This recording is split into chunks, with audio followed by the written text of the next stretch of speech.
Welcome to Native Talk Arizona, presented by Native Health and KRDP 90.7 FM. I'm host Lanasha Puwadi.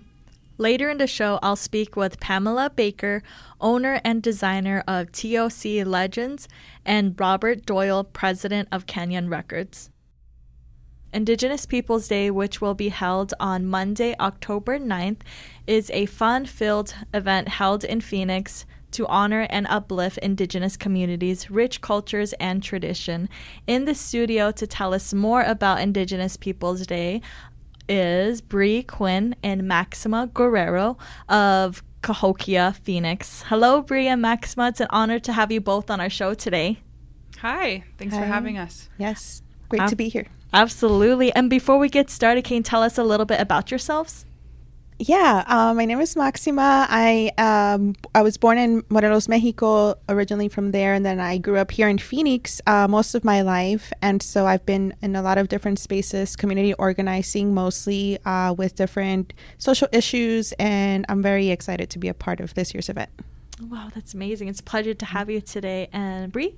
Yeah, hi, my name's Bree Quinn. I'm Ojibwe, Red Cliff Band of Lake Superior, and also Oneida. And I'm excited to be here today, too. I've been involved in volunteering with Cahokia since the beginning, so it's cool to be in this capacity here today. I also do some work with Native Health and sit on their board, too, so it's cool to see the collaborations come together. Oh, yes, definitely. It's a pleasure to have you both today and for us to get to know more about this amazing event. But to get started, can you guys tell us about Cahokia?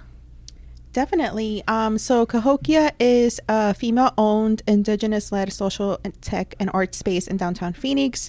It has three co-owners right now, Unique Yasi, Melody Lewis, and Candace Habana. And it's on the ancestral lands of the Otham and Pipash communities. Cahokia is an established enterprise between social entrepreneurs and community-based organizations. And the main mission of Cahokia is to support and revitalize underrepresented communities through capacity building, placemaking, placekeeping, workforce training, and collaborations. Awesome. And can you guys tell us, what is Indigenous Peoples Day? Well, historically, Indigenous Peoples Day, I'm sure as you guys all know, but is a day to really celebrate the resiliency of the Indigenous peoples of Turtle Island, or what is, current day America. And really, the event centers around raising awareness about Indigenous Peoples Day. What's a really cool thing about here in Phoenix is that for the first year, Indigenous Peoples Day is a recognized city holiday. Our mayor passed that earlier this year, so we're celebrating that. But also, I think just overall to really promote awareness of Indigenous peoples, the history of Indigenous peoples, and kind of bring more understanding and debunking of the myths of traditional Columbus Day. And just to add on, the theme for this year is Indigenize the Valley, city by city, neighborhood by neighborhood. And this event is going to take place at Margaret T. Hance Park in downtown Phoenix. And that, we've seen the shift of that neighborhood, of that community, of gentrification, and the impact that has on our communities and our people. And so to be able to take over that space, create this vibrant and fun activities and festival and celebration is going to be really meaningful and really impactful as well. So to be able to do that in this day at this year is something that we can celebrate. Is this event kind of like a family-oriented event? Absolutely. Yeah, it's open to the entire community. Come all. Kids, welcome, bring the whole family down. Wow, that sounds like it's such a fun event. And what kind of performance will you guys have? There's a lot of exhibits that we currently have planned. There's going to be a musical stage with native guitar tours, a big vendor market, cultural performances. We'll have their own stage as well. We're also in collaboration with other entities throughout the city. So, we're partnering with the Heard Museum. Local Matriarch is also going to be with Phoenix Art Museum. There's an Indie Film Fest. There's going to be a community bike ride. So a lot of stuff going on. So be sure to check the socials as the event comes up to see where everything's at and happening. Oh, wow, that is so awesome. It sounds like it is going to be a very fun event.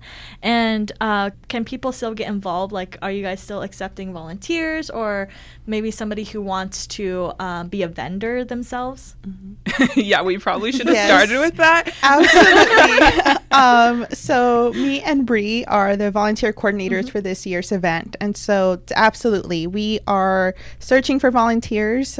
People can go to ipdphx.com is the website for the event. Yes. And folks can go there to volunteer, join the wait list to be a vendor. If there's any frequently asked questions, and the open call for performers as well, that is the website to go to. But we do need a lot of volunteers. So if you're free on October 9th, feel free to go in and sign up for a volunteer shift. Awesome. And is there a deadline? There's some deadlines for vendors or some of the other, performing artists or something. So feel free to check out the website for that. For volunteers, we'll take you. Even if you show up, we would like some advance notice. There's a form to fill out on there. But we are trying to double the size of the event from last year. So if any of our listeners attended last year downtown, I think there was something like a little over 3,000 people who came through. So our goal is to support and entertain over 6,000 people this year. So we need the volunteers to help us support that for the community. Can you guys highlight maybe any special guests that may be at the Indigenous Peoples Day that may be vending or performing? Some of the activities that are going to be a part of this year's event is we're going to have a main musical stage, a second cultural stage, a skateboard competition, the arts market, food vendors, and a PVC geodesic dome. So that will be a huge installation in addition to a rice art installation as well. So those are some things to look forward to that are going to be very exciting, and it's going to look like a completely different space that we're going to transform to honor this year's Indigenous Peoples Day. And talking about this event, is there anybody that is collaborating with you or sponsoring this amazing event? Yeah, like I said, we're always looking for additional collaborators and sponsors, but we are sponsored by the Gila River Indian community. They're our title sponsor for the event, so we really appreciate their support. But if any of the listeners would like to sponsor, please feel free to reach out. Perfect. And do you guys know if you have any other upcoming programs or events coming up? Yeah, Cahokia hosts events throughout the year. I do know that there is a mindfulness yoga class coming up that is hosted by Generations for Change, which is also an Indigenous-led nonprofit. So check that out. But also, if you go to Cahokia's socials or website, then they post their events there as well.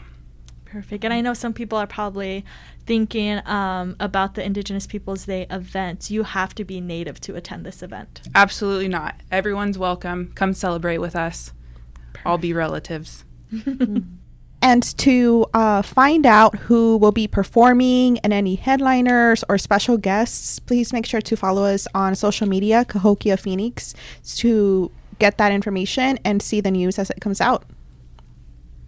And can you guys tell us how the event went last year and what we can expect this year?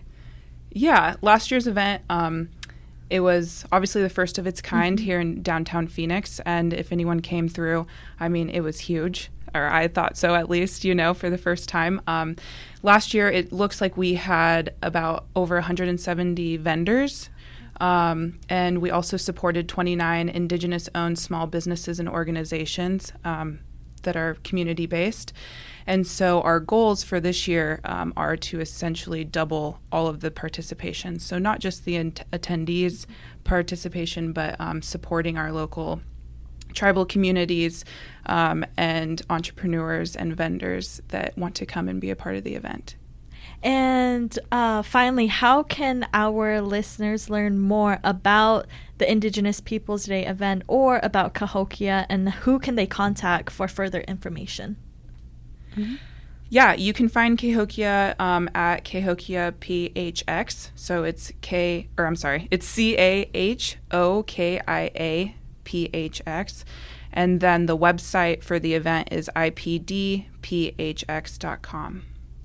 And then would they find out that information of who to contact if they have further questions? Yeah, so when you go to the website, there's interactive links that you can kind of click on what interests you have, and you'll be directed on how to contact whoever's responsible for getting back to you. Perfect. Well, I'd like to thank you both, Bree and Maxima, for coming in today to tell us more about this exciting event that's happening on Monday, October 9th for Indigenous Peoples Day here in downtown Phoenix. Miigwech, thank you. Thank you. Coming up, I'll speak with Pamela Baker, owner and designer of TOC Legends. Support for KRDP 90.7 FM comes in part from Native Health, with 2 locations in Phoenix, 4041 North Central Avenue, Building C, near the corner of Central Avenue and Indian School Road, and at 2423 West Dunlap Avenue. Native Health is located in Mesa at 777 West Southern Avenue, near the corner of Southern Avenue and Extension Road. Native Health provides primary medical, dental, behavioral health, WIC, and wellness services for the urban Native American community. For more information, call 602-279-5262 or visit our webpage at nativehealthphoenix.org.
Welcome back to Native Talk Arizona, presented by Native Health and KRDP 90.7 FM.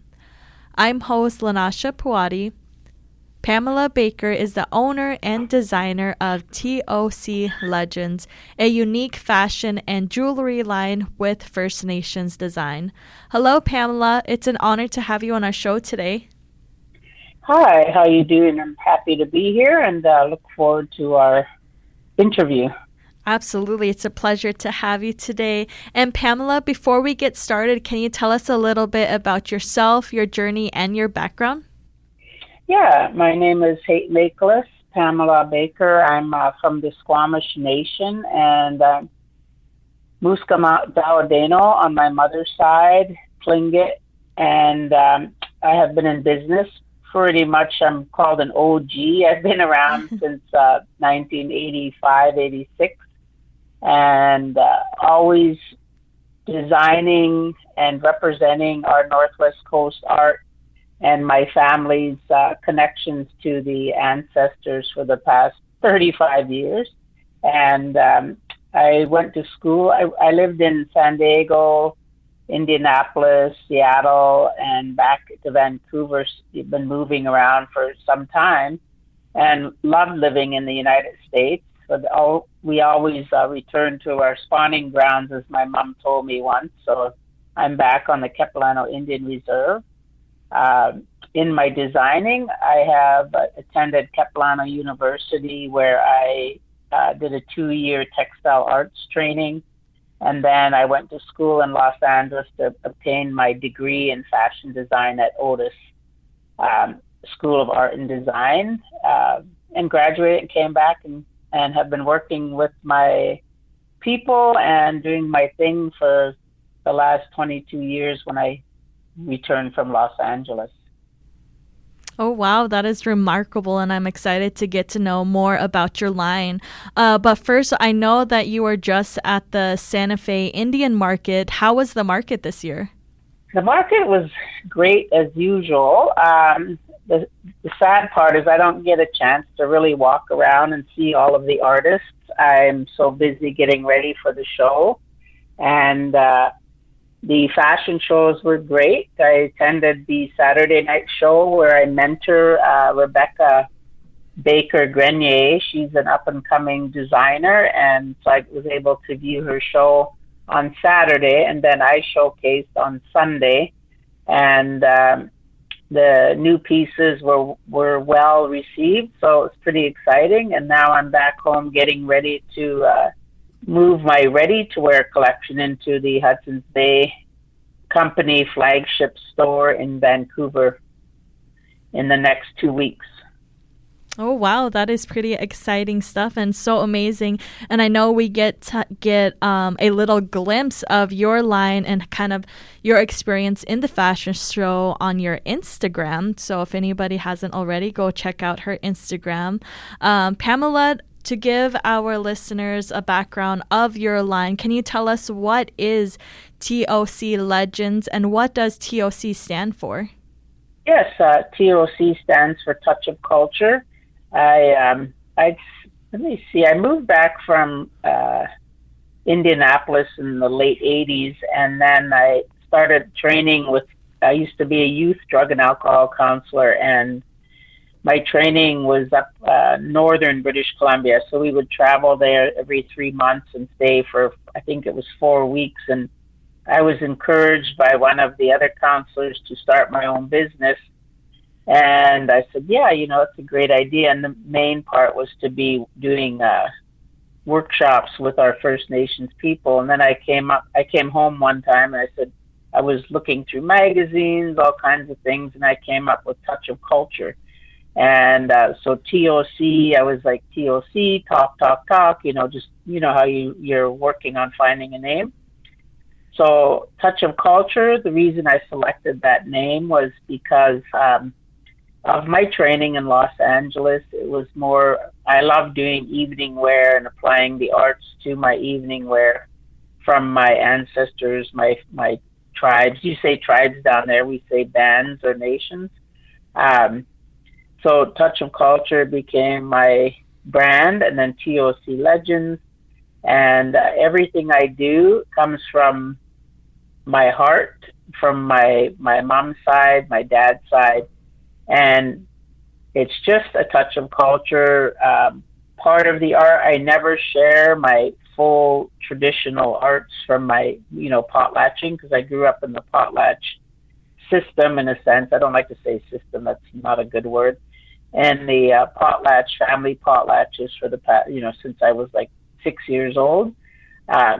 So my background is mainly potlatching, learning my mom's traditional ways, and being able to utilize them in a contemporary way. And as for my father's side, the Salish, I've been introducing some of the Salish art because I'd say it's been coming back, being revived in the last maybe 30, 40 years. And it's pretty exciting to see the Salish art and the movement of the artwork. So that's why I just represent my own nations, and eventually I might get into basket designs, because my ancestors or my relatives wove cedar baskets, and I notice a lot of the designs are similar to the Southwest, because there was a trail at one time that our people would travel down that way and your people would travel up this way, and we would pretty much use a lot of this similar geometric designs. Oh, wow, that is so amazing. And I love how you really blended all of your culture, your background together in your line. Can you tell us how you got interested in designing clothes and jewelry? Yeah, it's pretty crazy. I'm pretty much a jock. I've played sports most of my life. I played basketball, lacrosse, soccer, and fast pitch. Traveled a lot with fast pitch, and I fell into fashion. I like clothing for one thing, but mainly I'm still a jock. I coach basketball, men's, women's, youth, all kinds of basketball. So when I was living in Indianapolis, I somehow fell into doing selling cosmetics in the Ellis Ayres department store. And then I met other people. And next thing you know, I'm doing coordinating fashion shows with a new friend of mine. And when I came back to Canada, part of my job was to instill self-esteem, self-confidence within our youth. So I said, well, what I'll do is I will, on my own time, coordinate fashion shows and train our Squamish girls to model and uplift them. And on the other hand, I was coaching boys basketball to build self-esteem. And always at the end of the day, I was working with them on looking at entrepreneurship and education.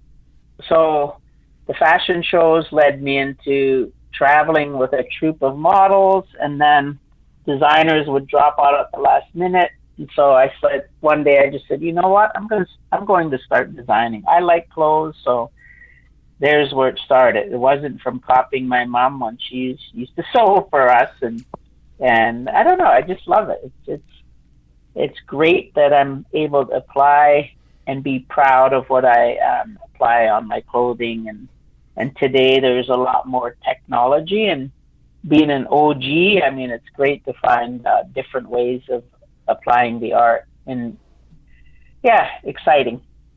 Wow, that is amazing how you had like a little hidden talent, and then one day it kind of just blossomed and turned into a very unique, amazing clothing line and jewelry line.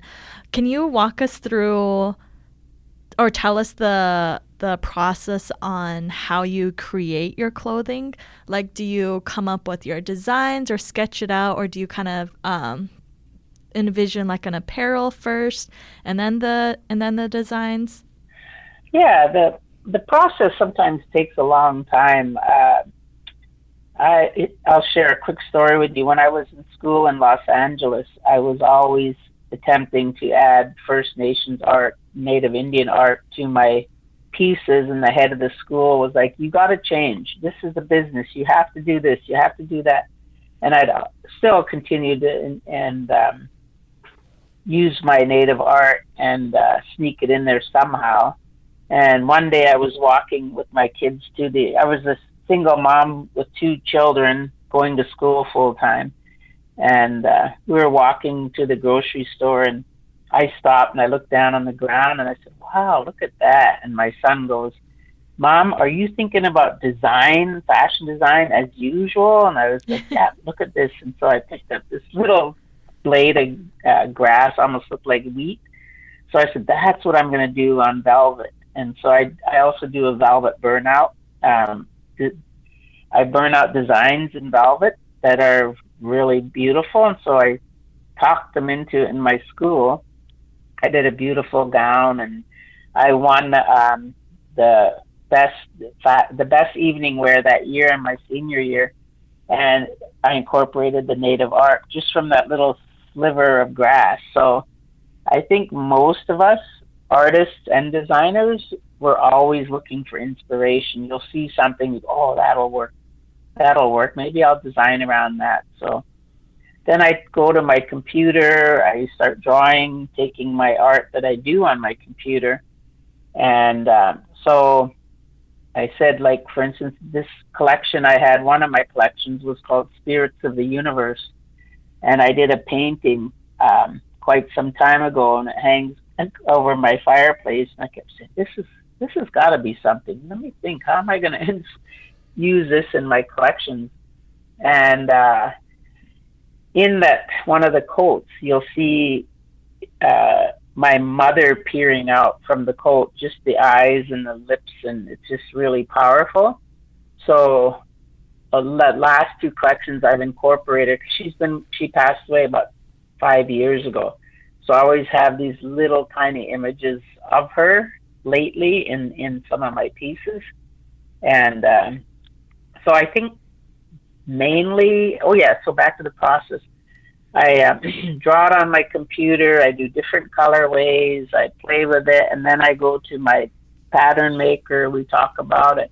We do color swatches to see if it's the right color, if it works, and then we go to cut and sew. And so it is a long process, and it's costly. You know, I think about it. A lot of your young people want to get into design, and pretty costly unless you're doing 100% of everything. So I enjoy it so much that I continually do it. I keep saying I'm going to take a year off, and here I am still 19, what are we, 2023?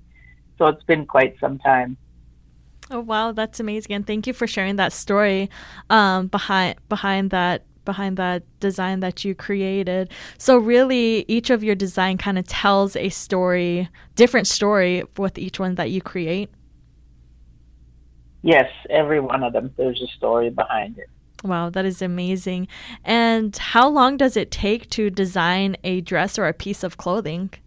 That part, usually when I get the artwork that I'm going to be using, it's easy for me to decide how that collection is going to be built on. Like I did one part of the Chilkat Elements collection. That's the finale of my show. My great grandmother, Ani Slaga from Tongass, Alaska, wove. She lived in British Columbia. She wove 11 Chilkat blankets. So I always build onto my Chilkat Elements collection, and I call it Chilkat Elements because I never would copy one of her blankets or anything like that. I would always take part of the elements and blend them so that they represent us as, you know, like a touch of culture, not giving them the whole artwork of my great granny's blankets. And do you have a favorite collection? Yeah, like I mentioned before, it's always the Chilkat Elements. I keep building on to that collection when I returned from Los Angeles. The first collection I made that was called the Chilkat Elements, and I continually go back to it because it's just I just love it. So that's my favorite collections. And then I would say the second one would have been when I was selected to design for the 2010 Olympics. I was the designer for the Squamish when we did the opening ceremonies.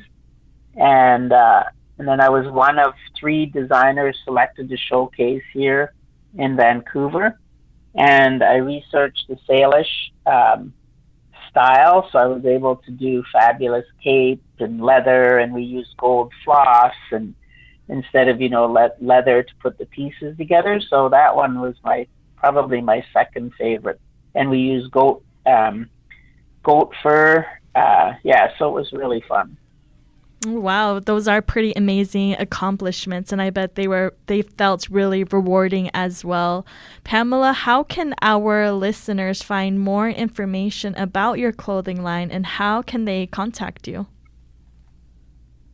Yeah, I'm on Facebook, and it's Pamela Baker Hate Makeless, and Hate Makeless is HIMIKALAS. So Pam Baker Hate Makeless, Instagram Hate Makeless Pam Baker. As soon as you start typing in Hate Makeless, you'll see my Facebook and my Instagram. And also you can go to my ready-to-wear line. It's at legaleries.com/touch.of.culture. And when you go on to Facebook or Instagram, you can message me and I can send you the link. And for custom orders, people get a hold of me through email, which is pbaker12@gmail.com. And then we start discussing custom orders. Well, I would like to thank you, Pamela, for taking time out today to tell us more about your amazing clothing line, how it evolved, and giving us a background of how the designs inspire your work. Great. Thank you. Thank you for having me. Up next, I'll chat with Robert Doyle, president of Canyon Records. Support for KRDP 90.7 FM comes in part from Native Health, with 2 locations in Phoenix, 4041 North Central Avenue, Building C near the corner of Central Avenue and Indian School Road, and at 2423 West Dunlap Avenue. Native Health is located in Mesa at 777 West Southern Avenue, near the corner of Southern Avenue and Extension Road.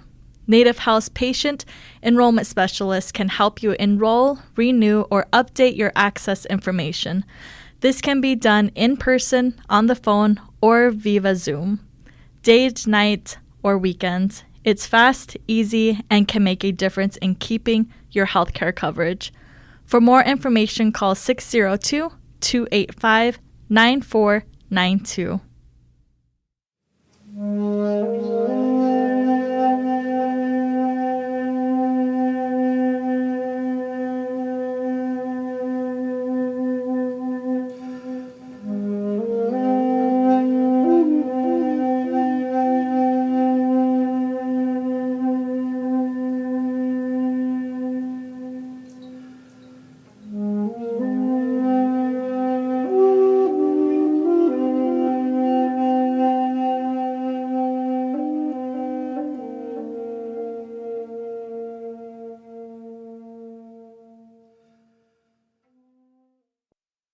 Welcome back to Native Talk Arizona, presented by Native Health and KRDP 90.7 FM. I'm host Lanasha Pawadi. Canyon Records is a producer and distributor of Native American music and is one of the oldest independent record labels in the music industry. On the phone is Robert Doyle, president of Canyon Records. Hello, Robert. It's an honor to have you on our show today. It's an honor to be back on Native Talk Arizona. It's been a few years, so thank you for asking me to come back. Yes, definitely. It is great to have you back. And before we get started, can you tell us a little bit about yourself and your background? Oh, certainly. I've been working at Canyon Records for 40 years, and I have owned the company for 30 years. I began by working for the original founder, Ray Boley, and then took over when Ray retired. My background is I have a degree in music and a master's degree in business, so it covered both the music side and the business side of running a record label. But I got started at Canyon primarily because Ray needed somebody who could type really well and unload trucks when they came in. So I had a very, very prosaic, humble beginning at the company because if the parking lot needed swept, I swept it, and I have never minded that kind of work. Robert, can you tell us more about Canyon Records? Canyon Records began in 1951 in what is now downtown Phoenix on 7th Avenue, just south of Roosevelt. Two Eastern transplants, Ray and Mary Boley, decided to move from the East, didn't like LA, and then bounced back to Phoenix, where Ray was involved in radio for many years. And then one day, their entrepreneurial spirit said, we would like to start a recording studio and press records for anyone who needed a copy of their wedding, bar mitzvah, confirmation ceremony. So in 1948, they built one of the first recording studios in Phoenix off the front of their house. As a recording company, they were asked by Phoenix Little Theater to record a Navajo artist named Edli Nate for a production the theater was doing. Now, the Boleys had never heard Native music, nor did they know anything about it, but they thought that Nate's voice was so distinctive and so beautiful that they wanted to make a record. So they recorded Nate in a ballet studio to get a nice reverberant sound. Then at the Arizona State Fair of 1951, they took out a booth and sold one record, Edli Nate. I always look back on that. Every time we do a sales table, we have dozens of albums, and here they were with one LP. Most of the people at the state fair, that is non-natives, saw it sort of a curiosity to them.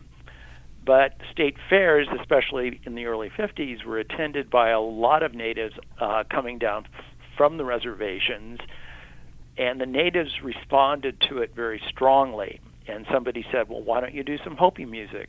Somebody else said, well, why don't you do some Lakota music?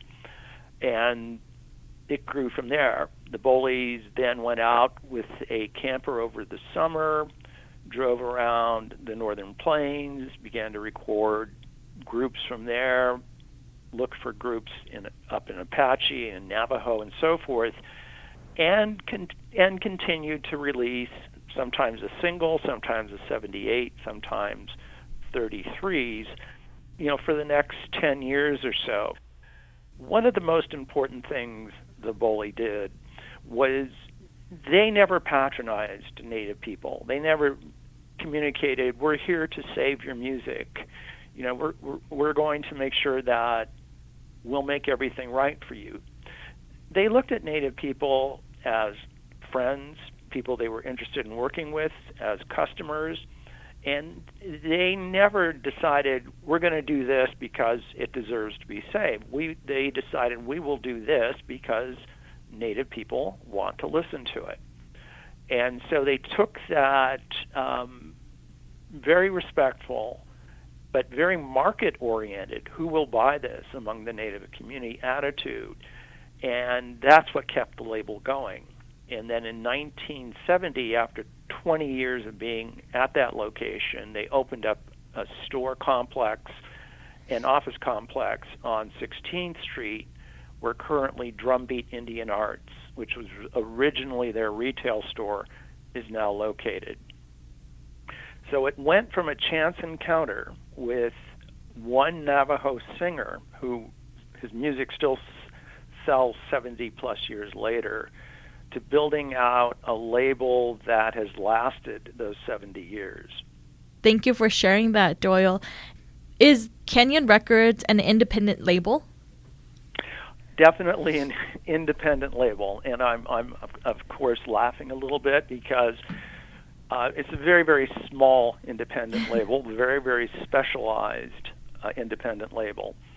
And if an independent label becomes very, very successful, then they attract the attention of a major company who wants to add their success to the major companies. So we never rose to that level, nor did we ever fit into the lineup of a major label. But I am so glad to be independent. I'd rather be working at a small business than being a cog in some massive multinational conglomerate right now. So it's very, very independent. And I bet it is a great experience as well, because it is definitely personable, as you mentioned, since it is small, so it is the perfect independent label. But talking about your label, who are some of the artists you represent? I hope that's so hard to go through because we've worked with so many over the past 70 years and worked with artists for 30, 40, multiple generations, like the Joaquin family doing Wyla music. We've worked with 3 generations of them. Ron Joaquin, who recently passed away, unfortunately, was such a great representative of Wyla music. We've worked with Northern Cree and Young Spirit from Canada. We've worked with Red Millikoti, a Dene singer, lots of Dene song and traditional groups. Edli Nate's music still sells. We still pay a royalty to his family. We have people like Aaron White, who's a flutist and a flute maker, but also performs quite a bit as a guitarist. Tony Duncan, a flutist, hoop dancer, international artist now is part of our label. And of course there is R. Carlos Nakai, the Native American flutist, who has worked with I've had the honor of working with him for 40 years, and we've done all kinds of music, from flute music to flute and jazz to flute and drumming to flute and classical music. So he's been kind enough to let us tag along on his adventures. I've only mentioned a fraction of artists, but we're proud of all of them and honored that every single one of them chose to work with us. And do you have any new talent you can tell us about? Well, one of the challenges at Canyon was we had such a roster of active artists who wanted to do new albums every year that it became difficult for us to find production slots for newer artists. In a way, everything was taken up by people we've worked with 20, 30 years. We always felt we had this relationship, and we needed to honor their desire to work with us. So it was a bit difficult to get on with Canyon Records in the past few years. I never quite could get around that because we only could release a certain number of albums a year. So Young Spirit is a very good powwow group from Canada, from Cree. They've only been with us 10 years, so that's a new artist to Canyon Records.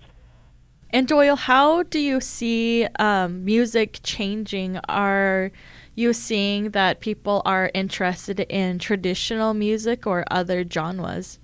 That's an excellent question. The industry has gone through huge changes in the past 15 years. When digital music began to develop pretty much in the first decade of the century, and people could copy their CDs onto what was called the MP3 and trade them with friends, music piracy exploded. So people were not buying anything. They just go to a website where it was free or 2 cents or something, and something very, very cheap, and essentially we're taking the music. And the fallout from all of this piracy was that the retail stores couldn't survive. And beginning in 2007, they began to go bankrupt.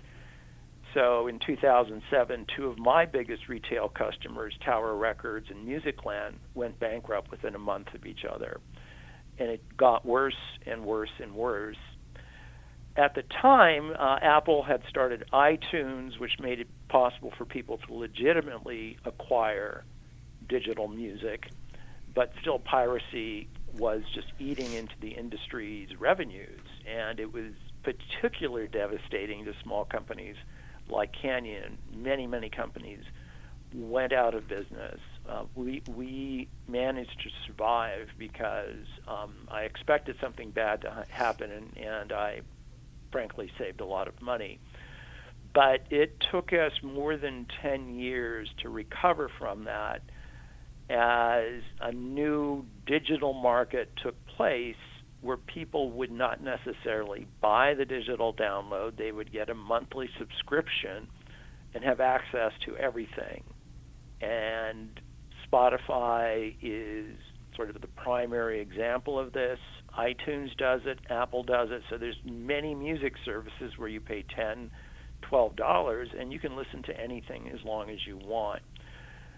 And it took us a very long time to see our revenues return to where or come close to where they were before as our music caught on. The good thing about this new world where people can find anything is it makes it easier for them to find very specialized music like some of the traditional music that Canyon puts out. And we've noticed a greater interest in traditional Navajo or some of our old classic Lakota albums. No longer did they have to hunt for it as hard or take the risk of buying an album that they really didn't like, because they could just listen to it, and if they didn't want to hear that, they could jump on to something else, or they could put it into their playlist and go back to it many, many times. Canyon caught up and started to do better, but it took a long time. So that whole digital transition of piracy killing the stores, and then that long process of people adopting this new subscription style was a very, very difficult time for us. And Robert, can you share any favorite success stories? Oh, that's a tough one. Because in a way we've had so many. We've had taking on artists without really knowing where are we going to sell this, how much are we going to sell, and then it wasn't even a matter of how much they sold. It was a matter of how much attention that they began to get. I'm going back to Paiute singer Judy Trejo, who has passed on a good 10 years now. But when she came to us, the only people hearing her music were her community in Nevada around her. And she came and she said, I'd like to do a Paiute circle dance song. And her album went on to win a Native American Music Awards. We began to get reviews of it in publications about folk music that didn't look at Native music ever again. And I remember the night Judy Trejo was at the Native American Music Awards picking up her award, and I was just so pleased to see her go from only her community knowing about her to the entire world of Native American music. But that's only one of many. It's great to have some of our artists' music used in TV shows and be able to tell them, hey, your music's going to be on this TV show and you're going to get a nice royalty check for it. And it had nothing really to do with the sales of an album or the commercial success or the general fame. It was great to see artists develop new styles, start one place and then think, come to me, Robert, I'd like to try this with these combinations of instruments. And I said, well, let's give it a try. We don't know what's going to happen. And then they take this new variation that they developed, and it becomes established as a new style of music, like healing songs from the Native American church. Started with Verdell, Primo, and Johnny Mike doing Native American church music without drum and rattle, and it became its own genre within Native American music within a few years. And so it's always a pleasure to remember being at the beginning of these trends or seeing artists go way beyond their expectations and be respected and feel that the world, even in a very small way, is paying attention to their life's work. That's amazing. Thank you for sharing that, Robert, and sharing all of your success stories and how Canyon Records has evolved over the years. Can you let us know how can our listeners find more information about Canyon Records, and how can they contact you if they have further questions? The best place is the website, canyonrecords.com. And there is an email, canyon@canyonrecords.com. Will get to me. We'll get to the company, and we answer every single question. And our website has our 800 number very prominently listed, so anybody from any part of the country can call us toll free, and we will. We're glad to talk to anybody and see if we can help them, or if not help them, find the place where they can get help for whatever they might be looking for. Well, I'd like to thank you, Robert, for taking out the time today to talk to us about Canyon Records. Thank you for the opportunity. It's always a pleasure to be here, and it's an honor to be on this show. Thank you for listening to Native Talk Arizona, presented by Native Health and 90.7 FM KRDP. Our executive producer is Susan Levy. Sound engineer is Javier Quiroga, and our host is Lanasha Puadi. We hope you will tune in again next week. If you have any questions, please reach us at NativeTalkAZ at listen2krdp.com.